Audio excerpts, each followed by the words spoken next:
Today, I wanted to talk about start routines. So there are a whole bunch of different ways to approach the start, depending on your strategy for the upwind and the fleet that you're in, the size and so on. But first, I wanted to talk about an example of a start routine for a normal 5-minute sequence. So at major events these days, they seem to be putting up an orange flag at 5 minutes until 5 minutes. Now, they're not required to do that reliably, so you can't count on that, but it can be a nice landmark if you can set a repeating 5-minute timer when the orange flag goes up, if you happen to be close enough to notice that they're about to put the flag up, or looks like it's about that time, the time that the sailing instructions said they would put the orange flag up. Then you can get your 5 minutes right off the bat, and then you're one step ahead. So in that sort of time, one or two start sequences before your own start sequence, or if you're first when the orange flag goes up, it can be nice to watch the previous fleet. In fact, I highly recommend it, so that you can see which end of the start line they thought was favored. Maybe you can see some of the first crosses between boats. You can gain a lot of info just from watching how they sail. Our boats on one side hiking and the other side are not hiking so hard because it's lighter wind and so on. Another thing that you can do early is take a transit, but then you have to be very careful that they don't move it, or to notice when they do move the line. But it's good to pay attention to whether they're moving the line, not just because that could change which end of the line is favored, but also the race committee often changes the line for a specific reason. So if the wind shifts to the right, they might pull the pin up. If the wind shifts left, they might drop the pin down. If everyone is going over early at the windward end of the line, even if the race committee thinks the leeward end of the line is favored, they might still pull the leeward end pin up. A lot of this comes down to how experienced the race committee is, what their style is, and so on. So getting to know your race committee, so that you can listen into how they count down. Sometimes you can get a nice countdown just by sitting close to the start boat. But I like watching previous fleets from the pin, if you're allowed to windward of the pin. The pin's another word for the leeward end of the line. Also, in this time before the start sequence, this is a good time to take a current measurement. So you could do that off the pin. You could do that off the leeward gate mark if that's accessible to you. And some strategies for measuring the current are if you have a water bottle that you've only drank a little bit out of, you can throw it in the water. And if it's not steel, a plastic water bottle will float with the water bottle mostly in the water. And so that keeps the water bottle more affected by the water movement than by the waves and the wind. So if you can toss that water bottle in and then see which way it moves and how far it moves, to get an idea of the direction and strength of the current. That's a good information if the current is relevant at your venue.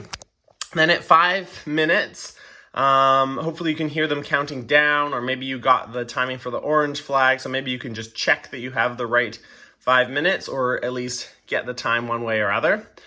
And having watched the previous fleet, having sailed around before the start, hopefully your strategy is starting to come together. You can see what other fleets did.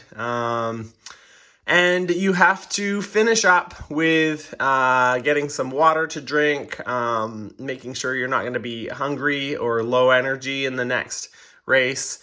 Sunscreen. This also, if you have salt on your sunglasses, could be a good time to wash your sunglasses. Are you too hot, too cold? Does the coach have information for you? I maybe should have said information instead of coach. Maybe you have a training partner or a friend that you can exchange information with. But the reason I wrote coach is that you're not allowed to talk to the coach after the 4-minute signal. So that has to happen before 4 minutes. I recommend doing a practice acceleration because the wind and waves at a particular time require different amounts of effort and sail controls and speed and how gentle or how aggressive you have to be in your acceleration. So it's good to get a few practice accelerations in before your actual one. I call this wind shot. So you turn up into the wind to get an idea for the wind direction. If you have a compass, you can take your number there. Hopefully that's not the first time you've done that. Maybe you've done that before the start a bunch of times so that you have an idea of what the average or the most common wind direction is. And then as you're coming down into your own start, you're saying, okay, it's in a left phase. And it just started being left, so it'll probably stay left for a little bit. Or maybe it had been going back and forth, and now it's been left for quite a long time, so you're anticipating that there's probably going to be a right shift. So in that case, you might want to start further to the right of the fleet. And so on. So checking the wind directions, checking how tight your sail controls need to be. You don't want to figure that out after the start because after the start is when you need everything to be working perfectly. So when you do your practice acceleration, just fine tune your sail controls. Take a look at which of your markings you pulled it to. Okay, I pulled it to the second mark, or I'm just a little bit tighter than my block to block mark on my kicker, and so on. Checking the course number. So you don't want to necessarily check what course you're sailing before the 5-minute because they don't have to, it could be from the previous fleet. So it should be your fleet once you're in sequence. So then you can check what number, we're sailing the inner course of the trapezoid, or we're sailing course number 3, which means 2 times around or something like that. Checking their course. Then after 4 minutes, you're racing. So that's you're not allowed to rock the boat. You're not allowed help, and so on. Help from outside boats. I like to be sort of at the pin when I'm watching previous fleets, at the start boat. Around 4 minutes so that you can check the time, so you can hear their countdown or you can see their flags clearly. Then also I would do another practice acceleration, and part of this one is to get upwind of the race committee now, upwind of the start line. So you're not distracted by other boats. The wind isn't as disturbed from other boats, and you can get a nice clean wind shot, a nice clean wind angle check. And here you should stand up and look around, because when you stand up, you get, 4 or 5 feet higher off the water. And you can see so much more in the distance. If you've got wind shifts coming, clouds, other fleets sailing, and so on. And it just helps you focus if you're upwind of the start line. So this is where you should be deciding on your strategy.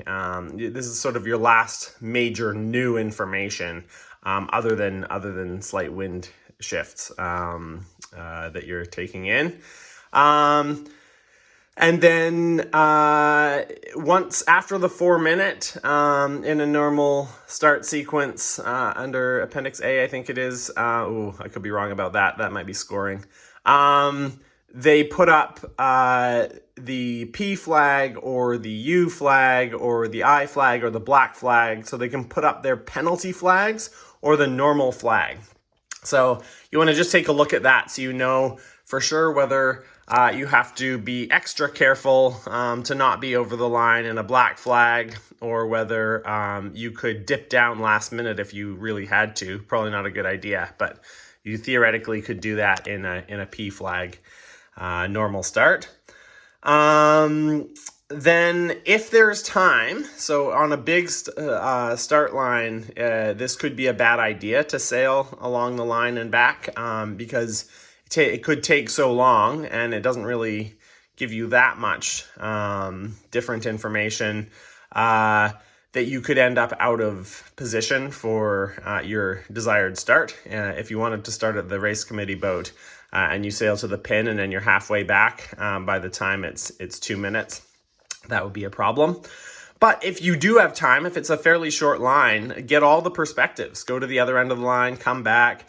This is a good time to get a transit if you have, if that's a possibility. If this is a situation where you want a transit. If you already had a transit from earlier on in the start sequence, you can recheck it. Just to double check that they didn't move the pin. Sometimes the race committee boat will just say, pin boat, just let out 20 meters of line. Okay, that'd be quite a lot, but not on a long start line. And you might not even notice that, 10 meters of line. You might not even notice the pin boat had released a bunch of line and then recleated it. It can happen pretty quickly. So it can be worth checking your transit, because if you don't check your transit in the last seconds, it's easy to say, oh, maybe my transit's wrong, and then to get a bad start. But if you've double checked your transit, if you're a transit using person, then you're more likely to trust it and to start ahead of everyone if there's space between everyone and the line, which there often is in large fleets, especially if there's a black flag or a U flag up. Then by about 3 minutes, you don't want to be too far away. So I've sort of color-coded the blue places in blue. You don't want to be too far away from where you want to end up at 3 minutes because in very competitive fleets, 2 minutes is starting to get late for setting up. In most fleets, it's sort of between 1 and 2 minutes, I'd say, that you really have to commit. But you don't want to be too far away at 3 minutes. And maybe this is a last chance for strategy information. I already said that up here, but you can make some changes depending on maybe you notice a big shift during the sequence, and this is the farthest right shift that you've seen. That could change something. Then by 2 minutes, you need to be ready to commit. You know where you want to be, committing to your spot, setting up already there, somewhere nearby. And this is sort of why I like to run 2 minute starts, because the last 2 minutes are very purposeful. They're less about information gathering and mental and physical preparation, and more about the technique. So committing to your spot. At 1 minute, if you have a U flag or a black flag or an I flag is the yellow one with a black dot in it, and that means that if you're over early, you have to round the end before you can restart.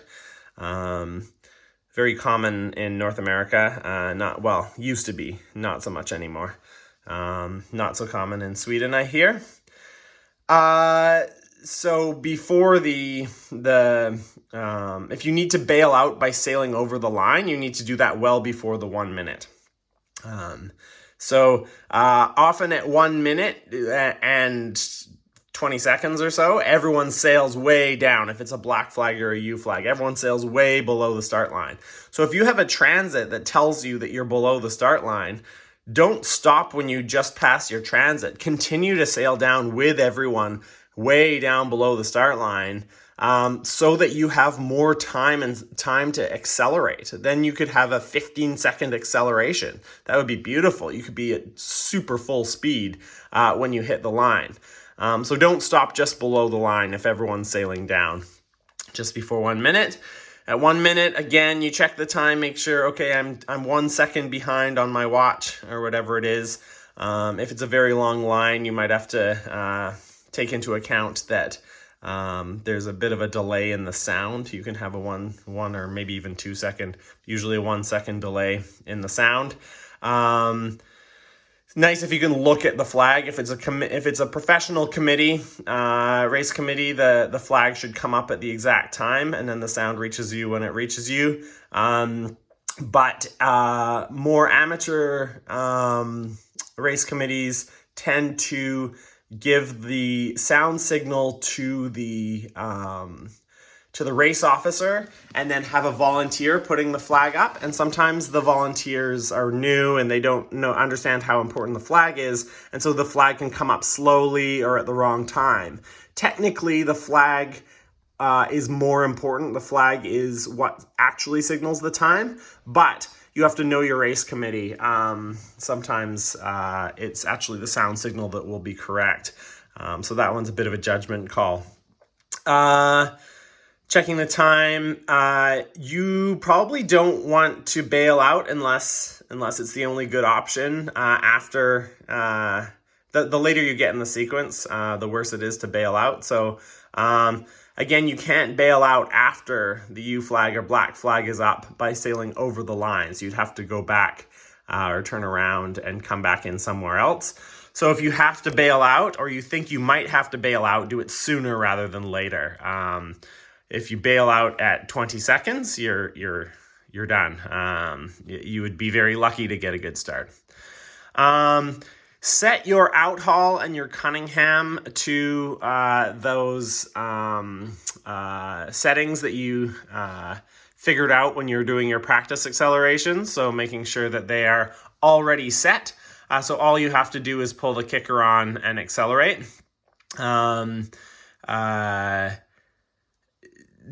The kicker before 15 seconds should be about 90 degrees. Like keep the boom about 90 degrees to the boat. That lets you turn up into the wind and turn away from the wind without too much trouble.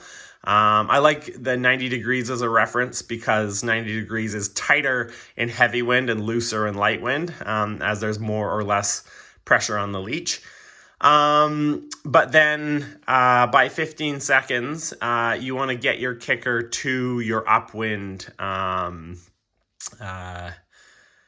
setting, the setting that you figured out it needs to be for the upwind. And in heavy wind, that is very, very tight. And that will hugely change your boat handling during the start. So as soon as the kicker's on, your bow has to be away from the wind. And your main sheet has to be super, super loose with a very tight kicker on in the pre-start. But I skipped this one. If you have been playing around with our technique of sailing both backwards and forwards on the start line, I think a good reference point is never to be moving backwards after 20 seconds. So if you're moving backwards with 20 seconds to go, it takes a couple of seconds to stop going backwards, and then the boat slides sideways a little bit, which is bad for sliding towards the boat to leeward of you. Maybe you've practiced it a lot and you don't slide sideways so much, but you still have to then go from dead stopped to pulling forwards again. So this one I think is a nice rule of thumb. So set up far enough backwards if possible that you're only moving forwards during the last 20 seconds. And then they sort of say that lasers accelerate in about 7 seconds, maybe not to 100% full speed. So if you have further a bigger distance that you're able to accelerate, it's nice to accelerate a bit sooner. But accelerating after 7 seconds is a bad idea most of the time. Well, I can't really think of an exception.